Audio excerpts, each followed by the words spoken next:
Kaya kung minsan kayo ay napanghihinaan na, nawawala na yung sigla, nawala na yung excitement, something is missing. You know what? Joy. If you are beginning to like a candle, you're burning out. Nawala na yung excitement. Nawala na yung dating saya, okay, ng paglilingkod. Naapektuhan na tayo unti-unti ng mga sitwasyon ng ating buhay. There's something missing. The joy. So kinakailangan natin, we have to be, maging full tank tayo. Kaya sabi ni Jesus Christ dito, that your joy may be full.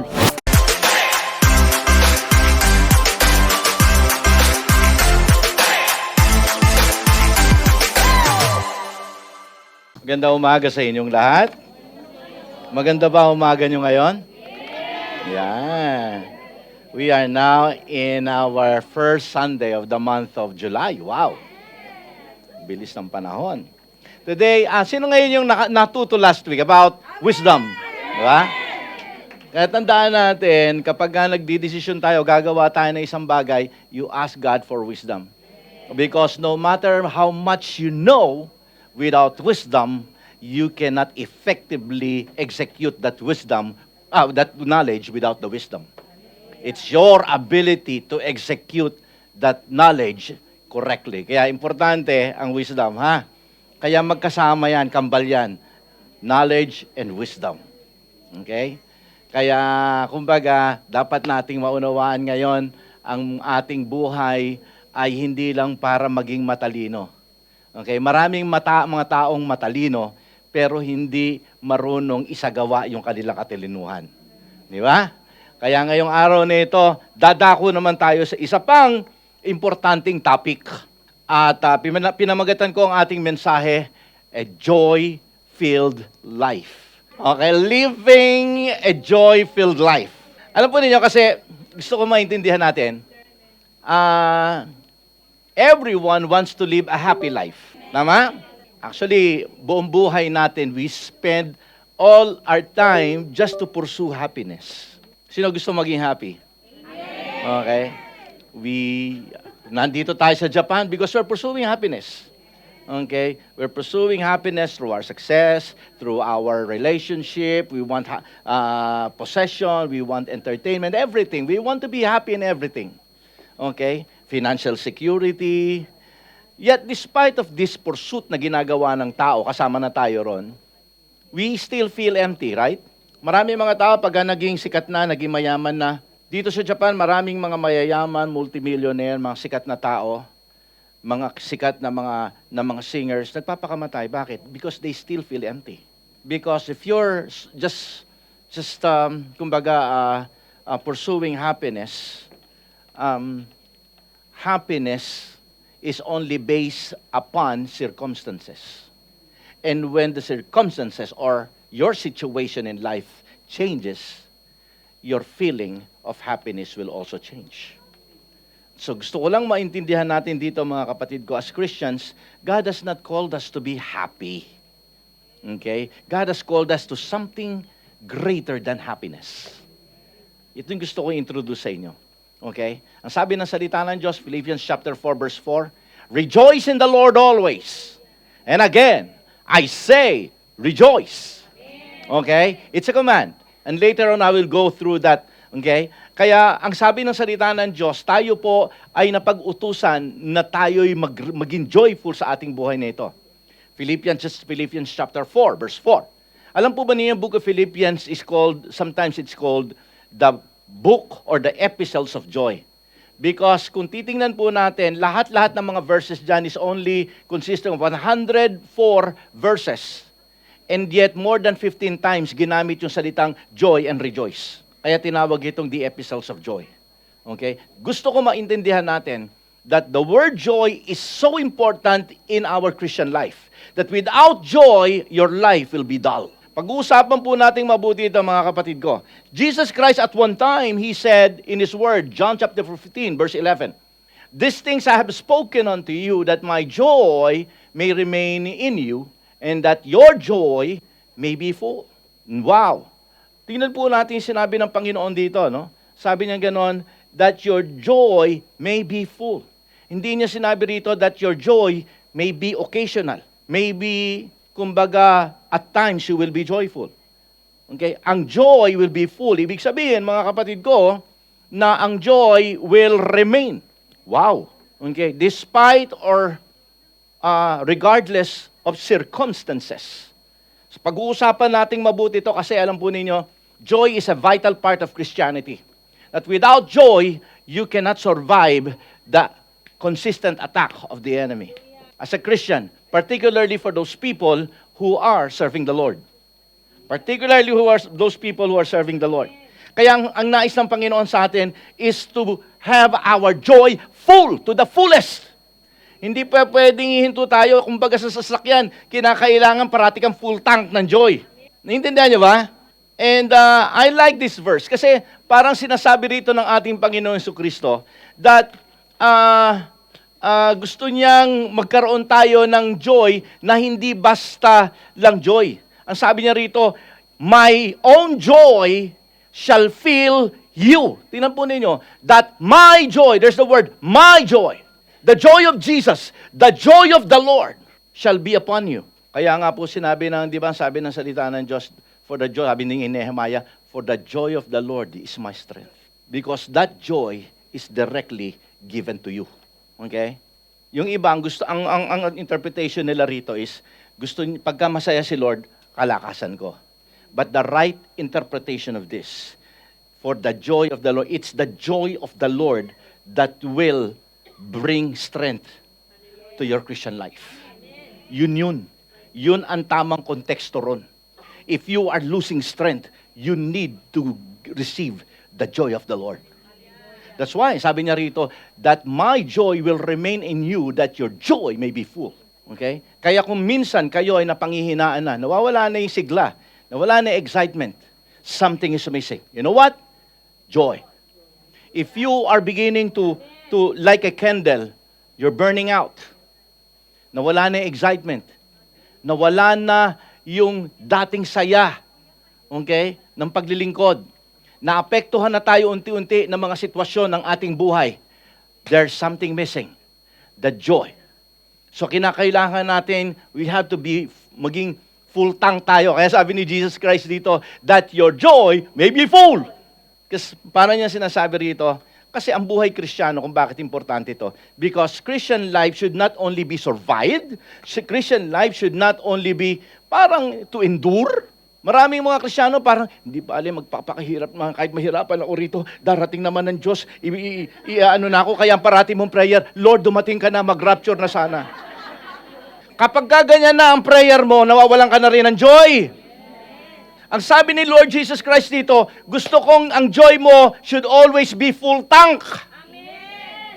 Amen? Ibig niya sabihin, ibibigay ko sa inyo ang ibig sabihin nito. Ang ibig niya sabihin na ang Christian life mo should not only be endured, should not only be survived, He wants you to enjoy your Christian life.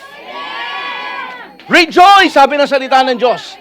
He wants you to enjoy serving Him. He wants you to enjoy having that relationship with Him. He wants you to enjoy living here on earth while you're still serving Him.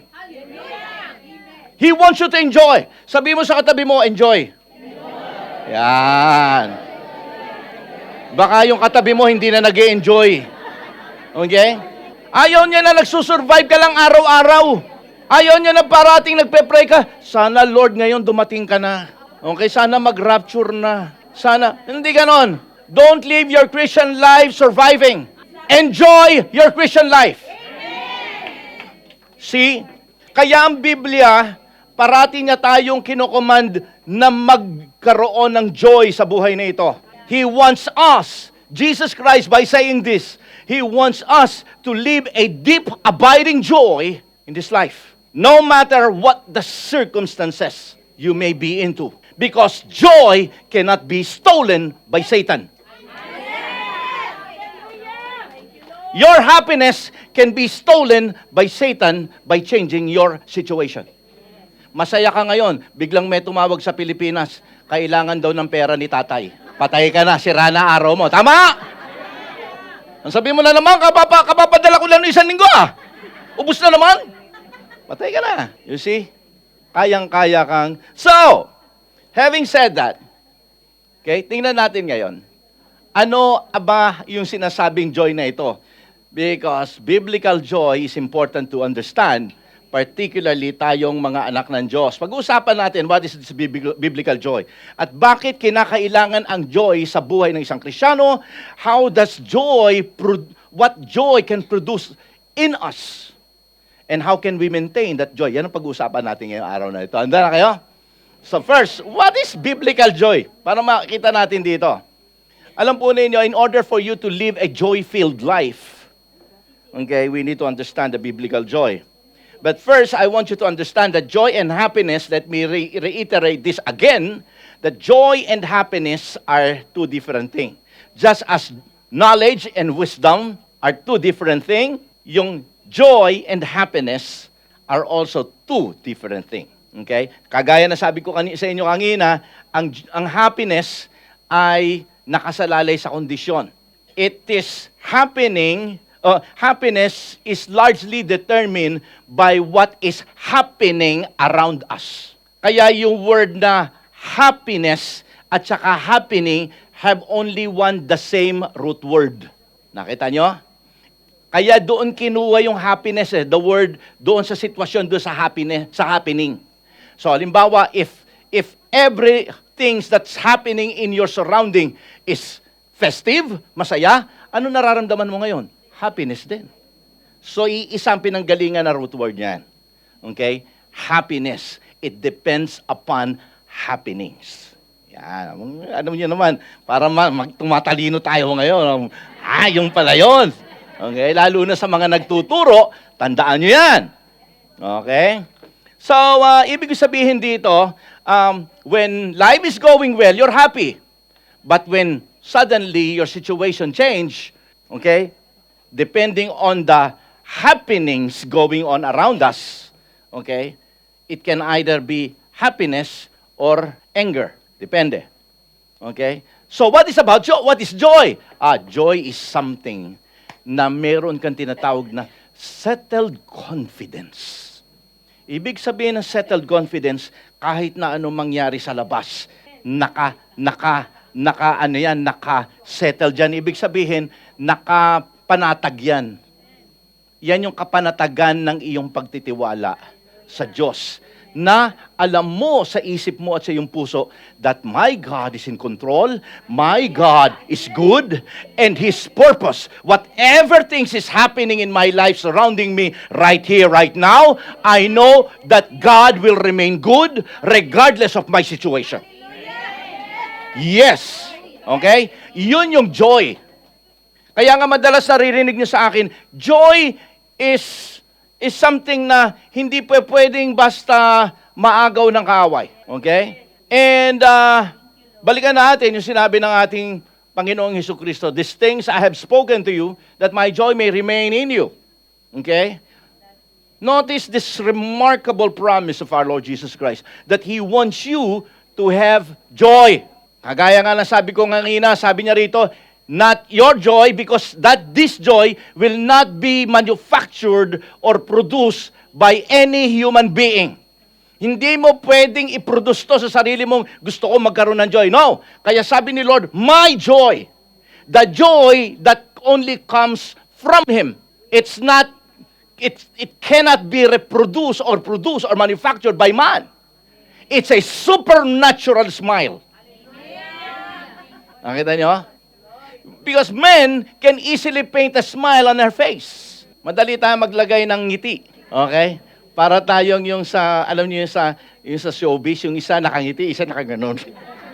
Because that's an actor. God didn't design us to be an actor. He called us believers. He wants us to believe. Kaya believers, you still believe regardless of your situation. I believe my God is good. I believe that God can move mountains. I believe that God can do something about my situation. You are called believers, not actors. Okay? Kaya, the joy na sinasabi dito ng ating Panginoon Jesucristo is something na talagang supernatural. Hindi mo ito pwedeng i-produce. So, ano itong joy na ito ngayon, Pastor? This joy is not something na tawag dito na parang sabihin natin, absence of sorrow. Parang, alam niyo, parang wala ako kasing, kapag binigyan ka ng joy, ibig sabihin, wala ng pain na mangyayari sa buhay mo. Hindi. Okay? Kaya nga po, gusto ko maunawaan natin dito, itong joy na to is not a positive mental thinking or something na ginagawa natin para magkaroon tayo ng temporary emotional high. Hindi po ganun yan. Okay? Kinakailangan natin maunawaan dito, mga kapatid ko, that you can be joyful even if you are in the middle of storm. Even if you are in the darkest time of your lives, you can still be joyful. The Bible do not teach us, it doesn't teach us to deny the pain, okay? While, or to pretend that suffering seems to be non-existent sa buhay mo. Parang, hindi, kahit umiiyak ka na, hindi, masaya ako. Hindi po pwedeng gawin yun. Okay? Kasi gusto ko makita natin dito, mga kapatid ko, that indeed pain and suffering exists. Tuturuan ko kayo kung ano sinabi ng salita ng Diyos. Si Jesus Christ, dahil siya ay 100% man. Ano sabi ng salita ng Diyos? Jesus wept. Nung siya ay nalaman niya ng kanyang best friend ay namatay sa harapan ng nicho ni Lazaro, Jesus wept. Normal lang yun, umiiyak ka. David, in many of his Psalms, makikita natin dito that David poured out his what? He poured out his heart. Okay? In the book of Psalms. Jeremiah was called the weeping prophet because at the time of Jeremiah, na kung kailan lang pinag-usapan natin yung book of Jeremiah at saka Lamentation, tama? Okay? Na that was the saddest and kumbaga deepest situation ng Israel when they were conquered by Babylon. Mabigat yung sitwasyon na yan. That's why Jeremiah was called the weeping prophet. Kasi yung lamentation, kaya nga lamentation. Panaghoy, sa Tagalog yun, panaghoy. Pag-iyak. Okay? Yun po yun, mga kapatid ko. So, wag nating, kung nasasaktan ka, tumiyak ka, iiyak mo yan. Okay? Kaya mong isigaw sa Panginoon yan. Cry out to God. Many people are crying out to God. Even Paul. I like the word of Paul here when he was, kumbaga talagang in pain. Sabi po ni Paul, I'm sorry, hindi pala nasulat dito, Reg, yung 2 Corinthians chapter 6 verse 10. Ang sabi niya rito, I am sorrowful, yet always rejoicing. Wow. Kita po ninyo, yung mga nagbabasa dyan. Yan. 2 Corinthians chapter 6 verse 10. Sabi po ni Paul dito, sorrowful, I am sorrowful, yet I'm always rejoicing. This is the good picture of what? Of a person who is joyful. Kahit na umiiyak, kahit nahihirapan, kahit siya ay nandoon sa sitwasyon na yon. This is not a contradiction, my friend. Okay? Kasi the joy that he is feeling is inside, but the situation are real. Okay? They are real. A Christian may have tears in his eyes, but you can still possess that joy in your heart. Ito yung gusto ko maunawaan natin. Hindi tayo mga siraulo dito. Tama ba? Huwag mo sabihin siraulo, may iniwan na nga na asawa masaya pa. No. That is something na binibigay na proteksyon ng Panginoon sa buhay ng isang tao. Gusto ko maintindihan natin dito, mga kapatid ko, that the biblical joy is deep enough. Look at this. The biblical joy is deep enough to accommodate your grief. Kung nakikita ninyo yung dagat, okay? Ang tubig ng dagat napakarami. Pero hindi ito umaapaw sa lupa sapagkat kayang i-accommodate ng lalim ng karagatan ang dami ng tubig ng dagat. Ganun din ang joy. Kaya niyang i-accommodate ang lahat ng grief, ang lahat ng iyak, ang lahat ng mga pasakit na nararamdaman natin sapagkat yon ay sinasalo lahat ng joy. Kaya niya para hindi tayo umapaw sa hirap ng pag-iyak At hindi tayo ma-overwhelm ng mga sitwasyon na nangyayari sa ating buhay. That's why joy is very important. Ito ang nagsisilbing lalim upang ang lahat ng mga bagay na nararanasan natin ay hindi umapaw sa ating buhay. The reason why many people are being driven to kill themselves at ihiwalay na nila yung sarili nila, iba nasisiraan na ng ulo because, you know why? They were overwhelmed.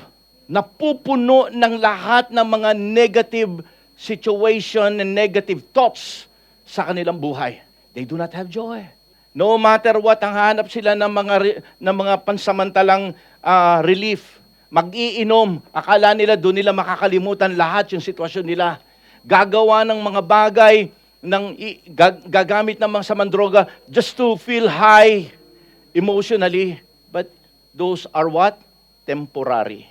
Okay? Pagka nawala na yung hangover, yung tama ng alak, yung tama ng alcohol, yung tama ng gamot, yun, pagkatapos nun, may sapak pa ng hangover sa utak niya. Di ba? May sakit ng ulo. Ganun po yun, mga anak ng Diyos. Nothing is like joy. Okay? Gusto ko lang makita natin dito, it's more than the absence of sorrow. And joy is also deeper than a smile. Okay? I mean, kanina, sabi ko po sa inyo, joy is something that is deeper than smile. I mean, ito yung smile na hindi pwedeng burahin, okay, ng pangit na balita na sasabihin sa'yo. Hindi mo kinakailangang parating nakangiti to have joy. Tama? Hindi mo kinakailangang parating nagtatatalon to have joy. Kinakailangan mo lang something na alam mo na ang iyong puso at ang iyong isipan ay naka-assure. Alam ko, Panginoon, sa pinagdadaanan ko, ikaw pa rin ang may kontrol. Alam kong mas matalino ka sa akin. Nagtitiwala ako, Panginoon, na iaahon mo ko rito sa panahon mo at handa akong maghintay. Something deeper, my friends. Kagaya na sinabi ko sa inyo, mga kapatid, you are a believer, you are not an actor. Just continue to believe. Okay? It's a quiet assurance na hindi mo man pinagsasabi, hindi mo pinagsisigawan, hindi mo pinakikita sa iyong mga ngiti lang. But it's a quiet assurance that even if your life hurts, you know that my God is still sovereign. That my God is still good. That my God is still working altogether for good because He loves me. Amen? Naintindihan mo yon, mga kapatid ko. And one of the greatest example of this is none other than Jesus Christ Himself. When He died on the cross, while He was lying there at the cross of Calvary. Anong sabi hindi pala nalagay yung first yung buong verse, yung alam po ninyo, sabi ng Hebrews chapter 12 verse 2. Okay? Sabi po ron, buksan niyo na lang ang inyong mga Bibles, all right?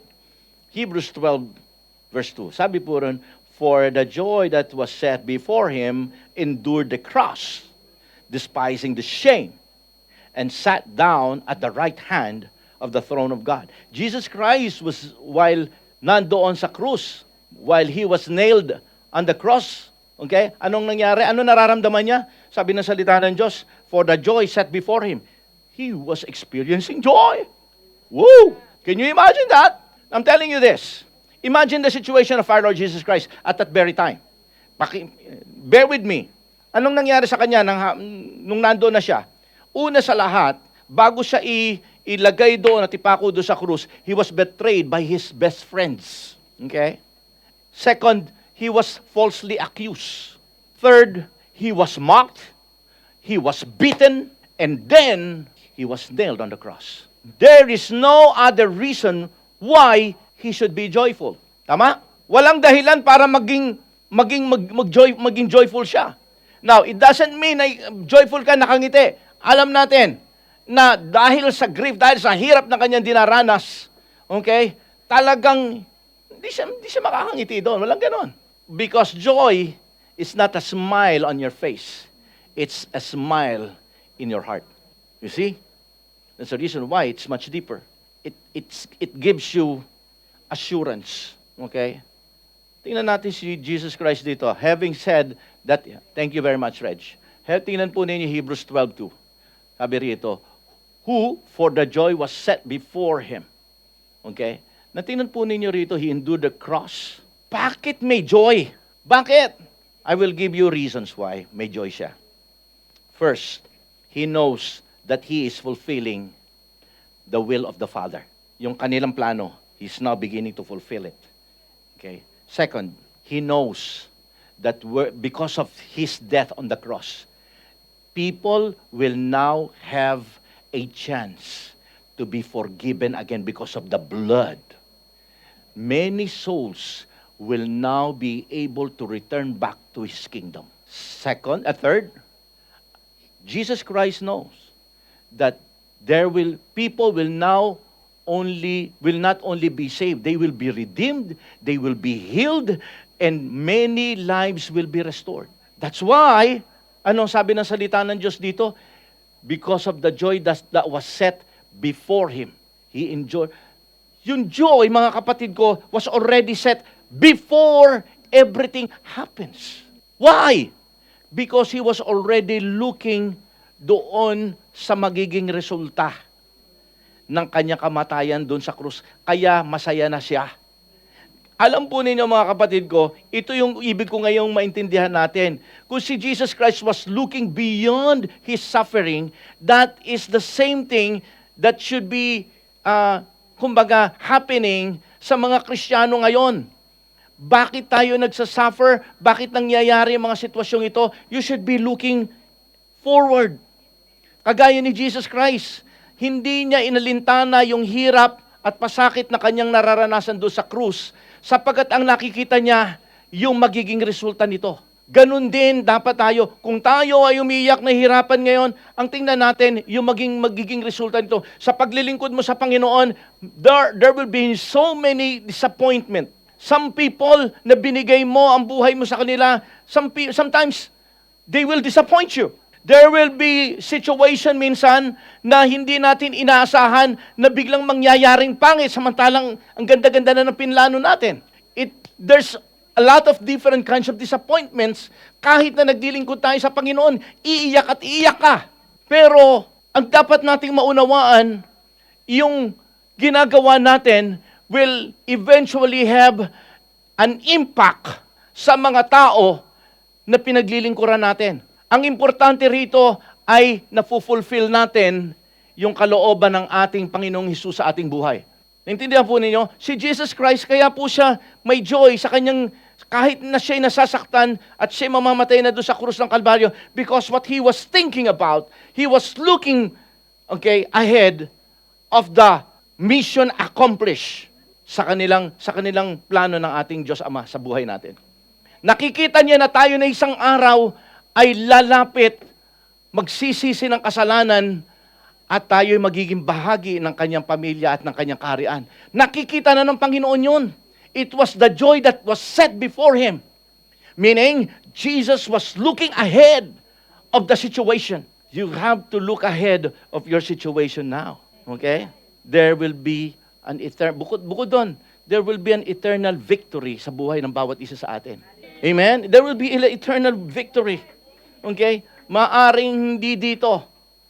Pero at least pagdating dun sa langit, alam mong may bagay kang naisagawang kalooban at gusto ng Panginoon sa buhay natin. So, alam po ninyo may halintulad natin yan sa eroplano. Okay, lahat tayo for sure nakasakay na ng eroplano, okay? At marami sa atin takot sa eroplano pagka mayroong mga tinatawag na turbulence, right? Okay? Imagine, this airplane is going through a dark, stormy clouds. Yung mga tao naramdaman nila yung turbulence, nararamdaman nila yung kulog, nakikita nila yung matatalim na kidlat habang sila ay nandoon, dumadaan sa madilim na bahagi ng malaking bagyo, ng malaking ulap na bagyo. How they wish, naku, sana ang eroplano bumaba man lang ng konti, ang taas namin. Sana bumaba. Sana sabihin maisip ng piloto na sana i-lower niya yung eroplano. But the pilot knows better. instead of going down, the pilot goes up and up and up and up until that airplane goes above the clouds. And then suddenly, the people in the airplane saw, wow, ba't biglang lumiwanag? Okay? Because all the while, the sun was shining. It was just covered by deep black clouds na sa baba bumabagyo pero sa ibabaw ay maliwanag. Kinokober, ganun din ang Panginoon natin. You have to look above your situation. You have to look above what's going on sa panahon natin because right above that situation is God sitting down waiting for that moment. All the while, He was shining, His power is reigning. Okay? At yun ang dapat nating tingnan. Sapagkat when the time comes, that dark clouds will be broken. At doon natin makikita ang kabutihan ng Panginoon. Tinatakpan lang siya, nandun pa rin ang Diyos, nakaupo pa rin siya, faithful pa rin siya. Hindi mo lang nakikita sapagkat natatakpan ng bagyo ng buhay mo. Just go up and up like that well-trained pilot. Go above at your situation. Go above your storm and you will see that God is waiting there. He is shining. See? If you will ever have that kind of way of thinking, if you will only use that faith, because it is the faith that will bring you up above your storm, you will never lose your joy. Palakpakan po natin si Lord dyan. Hallelujah. That's why, that's the kind of joy that we need to have. Now, there's a necessity na intindihan natin ngayon. Ito yung pangangailangan ng joy natin na ito. Bakit kailangan ng joy sa ating buhay, lalo na sa ating buhay Kristiyano? Okay? Sabi ng, binasa ko kay sa inyo kanina ito, Philippians 4:4. Okay? Rejoice in the Lord always. Again, I say rejoice. Okay? The Bible keeps on commanding us to have joy, to remain joyful. The Bible is commanding us, inuutusan ka. Okay? Bakit? Because joy is not just emotional feeling. Kung ito ay emotional feeling, okay, at kagaya ng happiness, okay, hindi niya pwedeng utusan tayo na tayo po ay maging joyful sa buhay natin, na mag-rejoice tayo. No. God couldn't command us. But because joy is something that we can acquire through our Lord Jesus Christ. Okay? That's why, ang sabi ng salita ng Diyos, rejoice in the Lord. Umiiyak ako, rejoice in the Lord. Inulit pa niya, and again I say, rejoice. He is making a statement here. Paul is making a statement here. Okay? In 1 Thessalonians chapter 5, verse 6, ang sabi niyo, rejoice always. Rejoice always. Ulitin ko, joy is part of God's design for every believers. Meron ganyan. Okay? At ito ay de-develop pa as you cling with the Holy Spirit. The fruit will continue to bear. Okay? So, ang tanong pa rin, gusto kong sagutin natin dito is, why does God place such importance on joy as far as Christian is concerned? Ulitin ko, this is a supernatural joy. That's why it cannot be acquired by unbelievers. Only the believers. Only the born-again believers. Only the kingdom people. Okay? Not all Christians, because there are different kinds of Christians, but only those born-again believers, only those kingdom people can acquire supernatural joy. Because, ulitin ko, hindi natin to pwedeng i-produce. It cannot be manufactured by a human being, but it can only come through the fruit of the Holy Spirit. Now, bakit kinakailangan? Kasi alam po ninyo, kapag ka ikaw ay may joy, it is a reflection that your relationship with God is not a fake.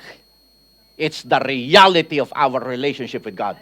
Doon mo maintindihan na, ligtas pala talaga ako. Kasi meron akong joy eh. I'm now beginning to feel that I can still serve God. I can still worship God. I can still pray to God. without really being affected by my present situation. Unlike noong dati, kapag pangit yung sitwasyon ko, nagko-complain ako kay Lord. Unlike dati, pagka hindi na nagiging maganda ng matagal, nangyayari ang pangit sa buhay ko, nagtatampo ako kay Lord. Pero ngayon, nag-iiba na. Regardless of my situation, my relationship with the Lord is still consistent. I can still pray. I can still worship. I can still praise the Lord. I can still come to the prayer meeting. I can still attend to our Bible study group. I can still do that. Unlike before. It's a testament, it's the evidence of your real relationship with the Lord. And you're joyful, my friend. Okay? It's one of the greatest pieces of evidence that you truly have accepted Jesus as your Lord and Savior. Alam po niyo si David, when he was restored, alam po niyo nagkaroon siya ng pagkakasala kay God dahil sa kanyang pakikiapid kay Bathsheba. You know the story. And then he wrote after being restored at humingi siya ng kapatawaran sa Panginoon, tinanggap siya ng Diyos. He wrote a song. It is the book of Psalms chapter 51. Yun yung song na yun na sinulat niya. It was a song of his restoration. Alright? Ano sabi niya doon sa 51 verse 12? Restore to me the joy of your salvation. Now, tingnan niyo to, no? He was not saying, Lord, restore unto me my salvation. He was praying that God, restore to me the joy of my salvation. Because David knew, okay, that if he has joy, it's the evidence that his relationship has been restored. It's the evidence. That's the reason why kapag nawawala na yung excitement, sabi ko nga kanina, nawawala na yung init, nawawala na yung apoy sa iyong mga mata, nawawala na yung genkiness. Genkiness, English sa kahapon, The genkiness. Okay? Bago yan. Okay? The genkiness of your service with the Lord. Okay? Kapag ka nawawala na yon, it means apektado na yung joy mo. And kapag ka nagkagano na, teka muna, ibig sabihin merong hindi nagiging magandang relasyon ako sa aking Panginoon. Dapat red flag na yon. Dapat naaalarma ka na ron. Hindi natin dapat baliwalain to. Sapagkat si Satanas, okay, hindi niya kaya kagad agawin yung kaligtasan mo. Pero kaya niyang agawin ang kaligayahan, ang kasiyahan mo sa paglilingkod sa Panginoon. Hindi niya kagad kayang tanggalin ang pag-ibig mo kay Lord. Pero kaya niyang unti-unting tibagin yan by taking out your joy in serving the Lord. See? Delikado. That's why it was his prayer. Restore unto me the joy of your salvation. Wow. David understand. Christians, Lord GM family, I want you to understand this. That your joy is being stolen by Satan. Parang eksakto, parang nanginig ka ba dyan, kapatid? So, tanungin natin ating sarili. Malalaman mo if there is a healthy relationship between you and God. Tanungin mo yung sarili. If you think that, nagtatanong ka ngayon, napapakinggan mo yung mensahe ito, sinasabi mo, Pastor, I know that I have lost my joy. Okay, the second question that you need to ask about yourself is that, what has happened within me? Hindi yung what has happened surrounding me. It's the thing that happens within you. Hindi dahil may ginawa si brother sa'yo. Hindi dahil may nangyaring pangit sa sitwasyon ng ministry ninyo. Hindi. Something happened inside of us. That's why you need, paano nangyari ito? What has happened within me? Maybe you have drifted away with your first love. Maybe you have neglected so many times in prayer, praying to the Lord. Or you have stopped delighting in the Word of God. Maybe you have allowed that sin to remain in your life. There are so many things. Maybe you have bitterness. Maybe you have anger that you need to release. Something that you really have to give up to the Lord. Because if not, it will start to destroy your joy. Joy, okay, it will strengthen you in your service to the Lord. It will strengthen you.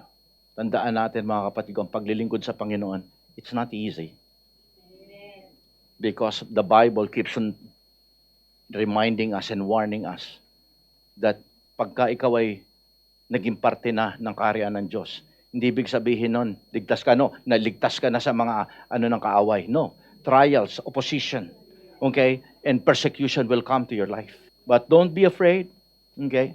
Tandaan natin, lalo na kapag nakikita ni Satan, nag-step up ka na sa paglilingkod, patay ka na, okay? But you see, one of the paghuhugutan natin ng lakas. Naalala niyo yung sinabi ko kanina sa Nehemiah? Okay, Nehemiah 8:10. Ano sabi ni Nehemiah? For the joy of the Lord is your strength. Okay? Ulitin ko. Ang ibang kaisipan ng pagka sa verse na to, akala nila basta sumasaya si Lord, kalakasan ko 'yon. Tama? Mali. Ang interpretasyon nito, God has given you His joy. And that joy will keep you strong. That joy will keep you moving. That joy will enable you to see the future, the plan of God, despite of the many problems, despite of the many work of the enemies you are facing. For the joy of the Lord will be your strength. Hallelujah. Woo! That's why napaka-importante ng joy sa buhay ng isang mananampalataya. Okay? Kapag ka may joy ka, walang malayo sa'yo. Kapag ka may joy ka, maglilingkod ka kahit may mga tumitira sa'yo. Kapag ka may joy ka, hindi mo alintana ang mga nangyayari sa paligid mo. Sapagkat, ikaw, sabi ng salita ng Diyos, the joy of the Lord will be your strength. Palakpakan natin ating Panginoon. That's the reason why, mga anak ng Diyos, kapag ka may joy ka, ang paglilingkod sa Lord ay hindi na obligasyon. It's a privilege! Ang paglilingkod sa Panginoon, hallelujah, ay hindi kabigatan. Okay?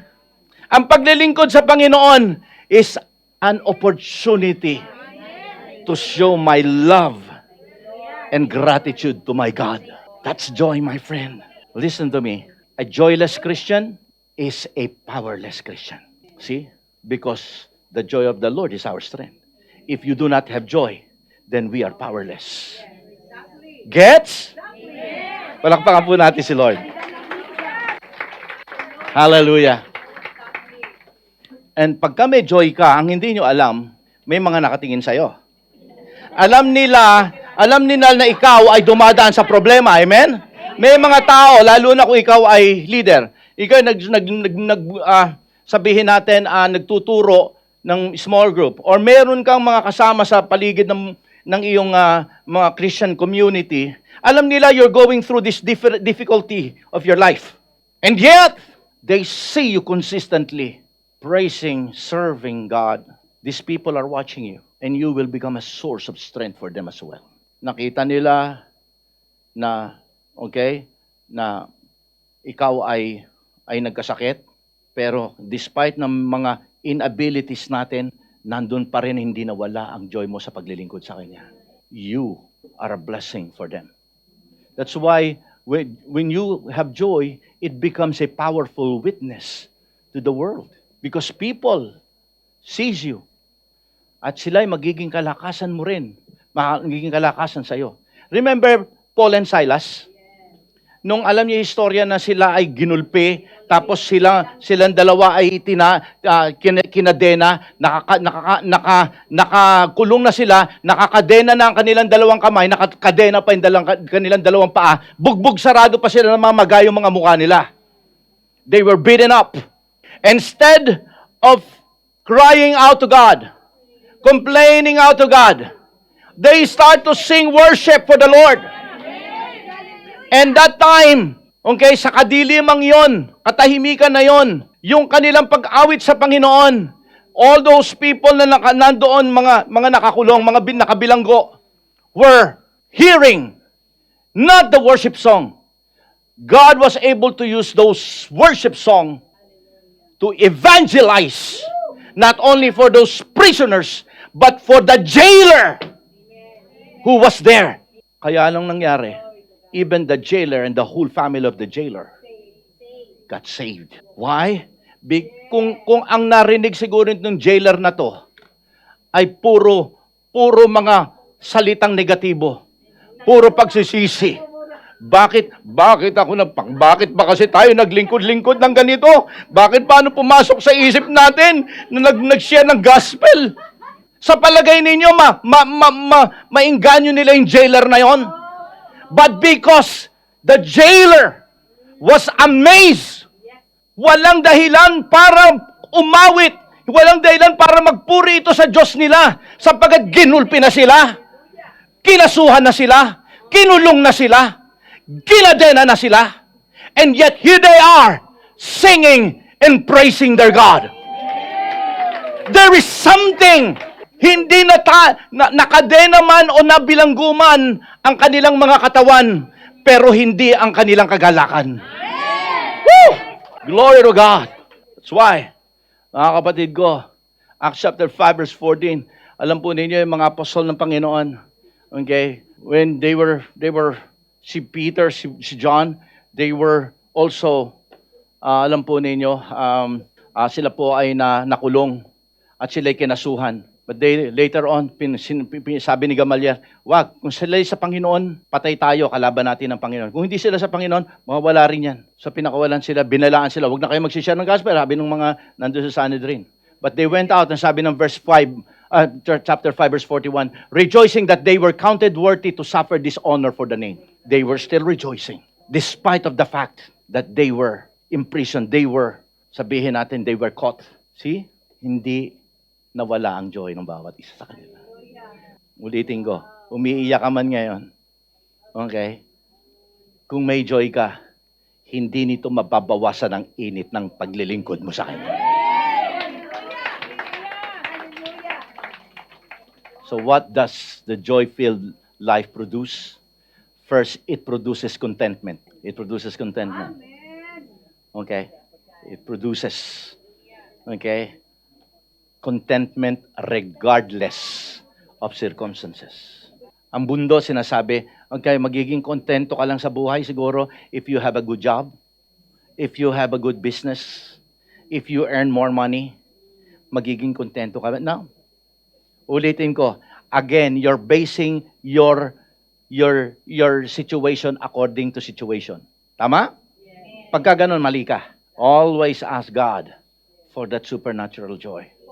Always look for it. Okay? Paul discovered this kind of contentment, this different kind of contentment. In Philippians, again, sabi ko nga sa inyo, book of Philippians, puro rejoicing yan. It's an episode of joy. Binasa natin kanina Ephesians chapter 4, verse 4. Tingnan niyo Ephesians 4:11. Sabi ni Pablo, for I have learned in whatever state I am to be content. To be content. Tingnan natin yung word dito. Notice the word, paano siya naging content? Because he has learned. So, ibig ko sabihin dito, mga kapatid ko, according to Paul, okay, contentment doesn't come naturally. Yung parang, hindi, magiging natural din, magiging content. No. It was cultivated through the years of trusting God in different circumstances. It was cultivated. It was developed. Things ng pangit na nangyayari. Ilang beses si Pablong nakulong. Ilang beses siyang inatake. Ilang beses siyang pinagbabato. Ilang beses siyang pinersecute. But despite of those things, instead of dwindling down, it developed upon him the joy. Kaya sabi niya, I have learned to whatever state I am to be content. See? Kaya kung may pangit na sitwasyon ka ngayon, this is the perfect time to cultivate your contentment, my friend. Keep that joy because your joy will eventually produce contentment. Kahit may pera, kontento ka. Kahit mawala yung pera, kontento ka. Kahit kumakain ka ng marami, kontento ka. Kahit hindi ka kumakain ng marami, kontento ka. You see, my joy, my joy, my joy, my joy, my joy. See? It produces contentment, my friend. It also produces confidence. Confidence in the Lord. You see? Ang gusto ko makita natin dito, mga kapatid ko, kita nyo, akala ninyo yung word na joy, parang simple lang. No. It's a deeper topic. And that is very important for every kingdom people. Because as kingdom people, we are always in the battlefield. Satan will continually attack you. But because you have joy, you have strength. Because the joy of the Lord is your strength. Okay? Gusto ko makita natin dito na bilang mga anak ng Diyos, there will be different kinds of season. And most of the season ng buhay natin will always be season of pain, season of hardship, season of broken relationship, season of unanswered prayer. Tama? Maraming ganyan. Okay? But you see, despite of all those kinds of season, tingnan niyo ang sabi ni James. Sabi ni James, okay? Hindi ko nasulat. James chapter 1 verse 2, sabi niya ron, I count it all joy when you fall into various trials. Count it all joy. Kita niyo, joy? Joy pa rin? Joy talaga? When you are in different kinds of trials, various kinds of trials. Tinuturo ng mga disipulo. James chapter 1 verse 2. Count it all joy. Hallelujah. Whew. It will not only produce confidence, but it will also produce overflowing worship. Kasi alam po ninyo kung bakit? Instead of looking at your situation, you will now begin to see that God, despite of the situation, He's working, even though you're not seeing Him, that He's working in your life. But makikita mo, magpaparamdam sa iyo ng Lord ng mga glimpse na kumikilos siya from side to side. Makikita mo yan. Okay? And because mayroong sufficiency ang Panginoon na ginagawa sa buhay mo just for you to be able to surpass yung situation na yan. Okay? Dahil dyan, it will develop upon you a gratitude. Panginoon, alam ko malapit na, kaya magpupuri ka lalo sa Panginoon. Okay? Kaya ito yung sitwasyon kanina ni Paul at ni Silas. It developed upon him an overflowing of worship. Kaya kumbaga, kapag ka ikaw ay may magandang relasyon na sa Panginoon, okay, yung worship sa'yo hindi lang every Sunday. It will be your daily, okay, daily reaction sa bagay na ginagawa ng Panginoon sa'yo. You will always look back at the things kung paano kanyang sinurvive sa maraming bagay ng iyong buhay. Magiging lifestyle na ang iyong worship, hindi lang every Sunday. Amen? So, pang-apat, at gusto ko na dito na tayo matapos. Okay? Siyempre, nauubos ang joy. Kumbaga sa sa sasakyan, sa kotse, nauubos ang gasolina. Kinakailangan mo magpa-refill. Kaya nga sabi ni Lord kanina, sa binasa natin kanina, I want you to have a full tank of joy. Diba? Balikan natin, ano? That, sabi niya rito, ano sabi niya?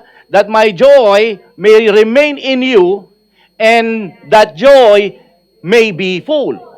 Your joy may be full. Okay? Gusto ng Panginoon, parating full tank ka. Importante. Tsaka nakakahawa eh. Marami nakatingin sa'yo eh. Nakakahawa yan. Alam po bibigyan ko kayo ng isang mga example. Sa July, kailan ba yung anniversary natin? July 19 ay, ilan na tayo? 28 years. 28 years. Can you just imagine? 28 years ako linggo-linggo nandito kasama na ninyo. Every Sunday. Maliban lang pag nasa ibang bansa ako. But not one Sunday, kahit nagkasakit ako, kahit nagka-cancer ako, kahit dumaan ako sa mabigat na sitwasyon sa aking physical na katawan. Okay? Not once na nakita niyo akong lugmok. Okay? Hindi ako nagpe-pretend, ha? Hindi ako, alam niyo naman siguro yung nagpe-pretend. Okay? Kung ano ko dito sa harapan ng pulpito, ganun din ako sa normal na na buhay na Okay? Alam niyo kung bakit? Because I always see to it, full tank ako ng joy ng Lord. Kinakailangan.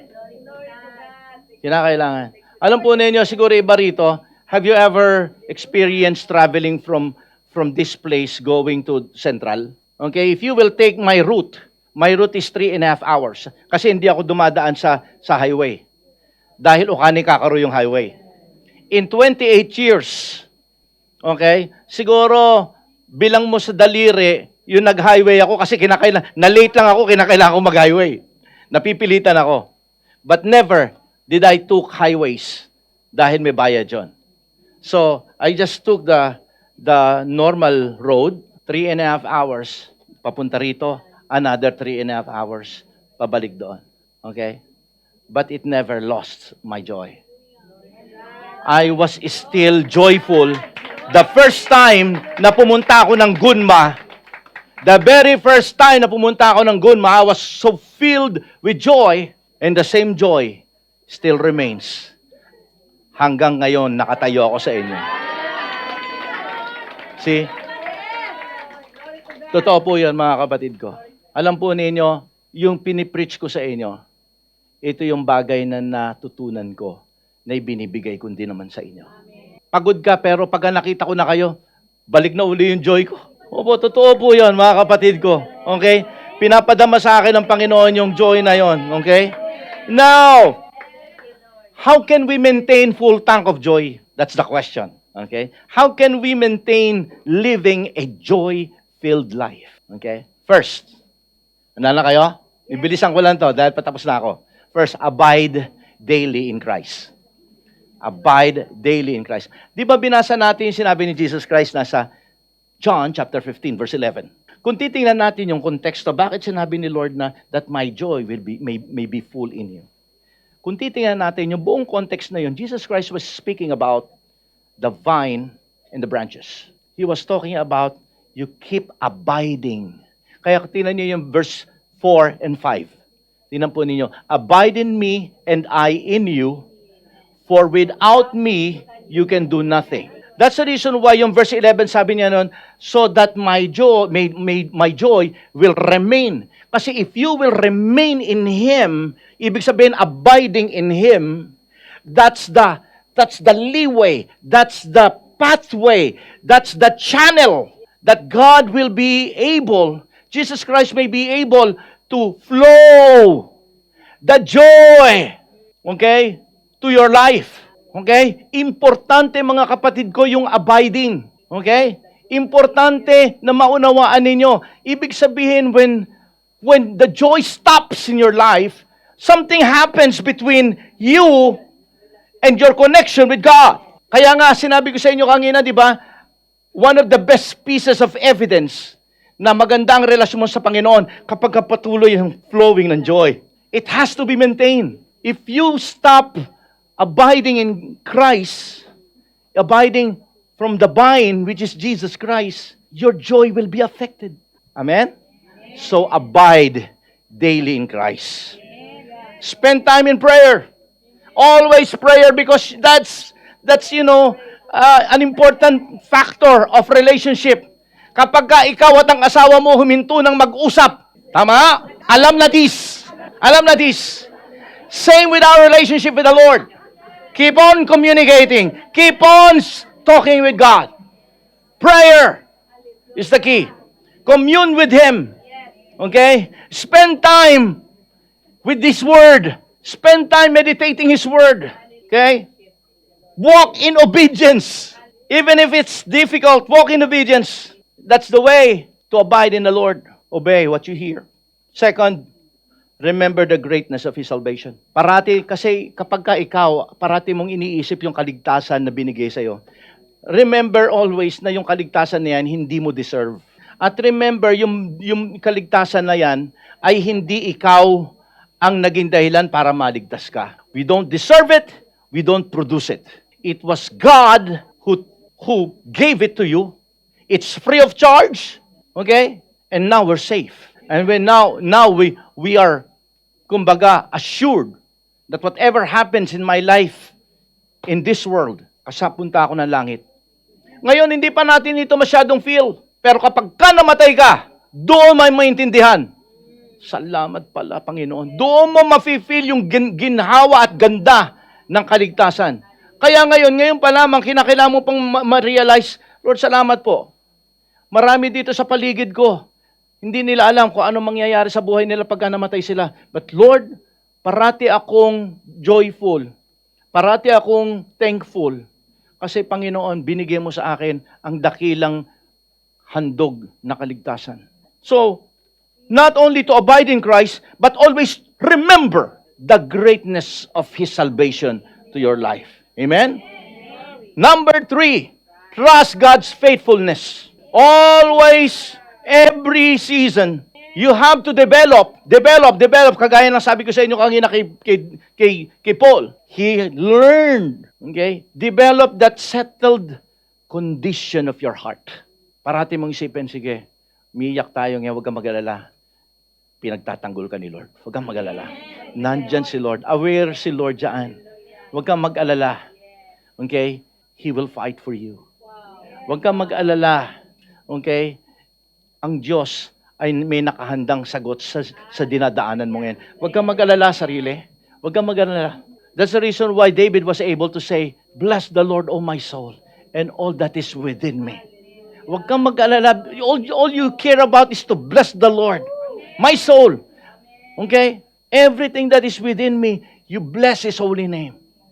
Never be affected. Never get affected by things that you feel and see. Always rest your peace upon God.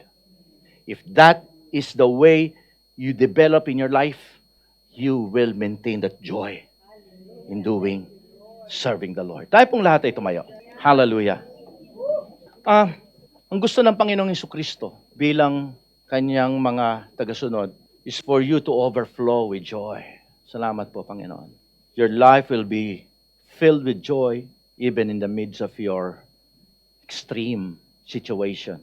As we continue to abide in Him, as we remember His salvation, as we continue to trust His faithfulness, His joy will be your strength. Let us all close our eyes. I don't know kung ano yung dinadaanan natin ngayon.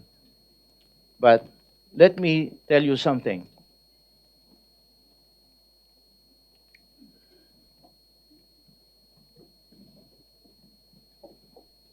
Nais ng Panginoon na mapuno ka ng kagalakan niya ngayon.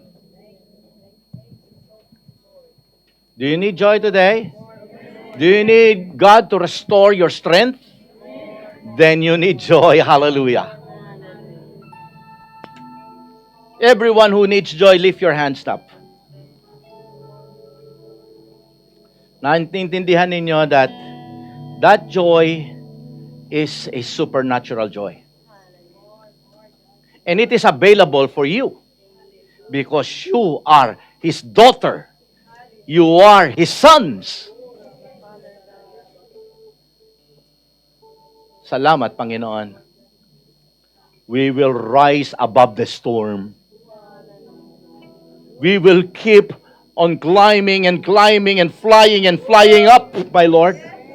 Nothing will stop us. Because above the stormy clouds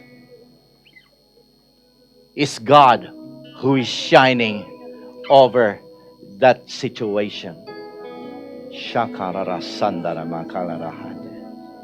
Lord, today, alam ko, Panginoon, many are being affected in their faith.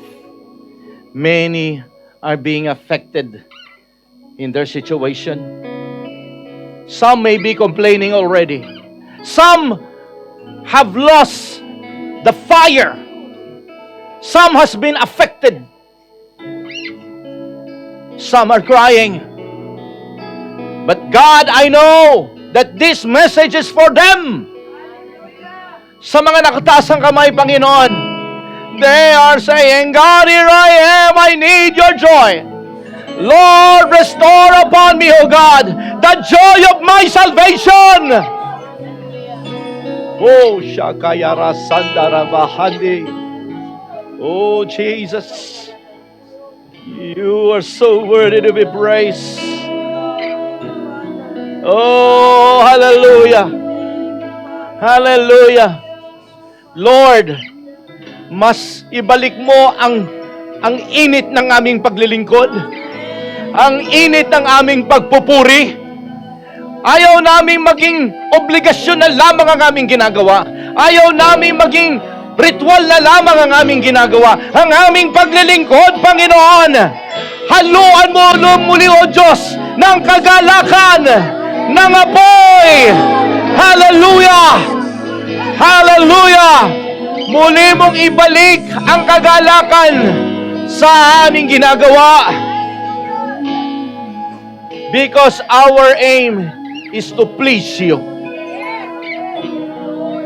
Lord, full tank ng joy. Hallelujah, come on. Confess that joy right now. Speak to the Lord. The Holy Spirit is in this place. Oh, receive it by faith right now. By faith in His mind, Lord. By faith. Hallelujah. Hallelujah. Hallelujah. Come on now. Oh, yes. This is your time. Hallelujah. Hindi ka lalabas. Hindi ka lalabas nang walang apoy ng kagalakan. Hallelujah. Thank you, Jesus, because we know inaapakan namin ang sitwasyon. Inaapakan namin ang kalungkutan. Hallelujah. Hallelujah. So everything we do in serving you, it will always be because of my joy. Hallelujah. Hallelujah. Oh, are you receiving it? Are you receiving it?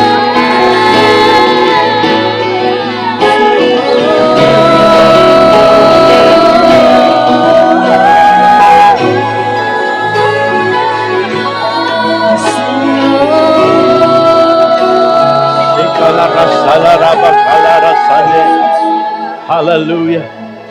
Oh, Jesus. Thank you, Lord, for filling us up with your joy.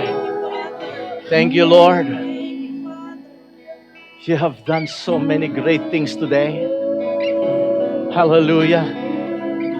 Wala nang pinakamasarap sa iyong paningin kung hindi ang makita mong naglilingkod kami ng may kagalakan sa iyo, Panginoon. Salamat, O Diyos, sapagat alam kong, Lord, mula sa mga sulok dito, alam kong tumatanggap sila ng biyaya mong ito. Hallelujah. Salamat, aking Panginoon. Tinutugunan mo ang panawagan ng puso ng bawat isa ngayon. I want you to join me in prayer. Panginoon naming Diyos, salamat po sapagat alam kong Ikaw ay kumatagpo sa aming mga sitwasyon ngayon. Kinatagpo mo ang aming pangangailangan. Pinuno mong muli, Panginoon, ng kagalakan ang basyo naming mga puso. Kaya sa oras na ito, Panginoon, once again, we are grateful. Once again, we are thankful. Once again, we are ready to serve you with joy in our hearts. Oh, we love you. We bless you. Ang dalangin ko, Panginoon, muli din maging ang mga elemento na aming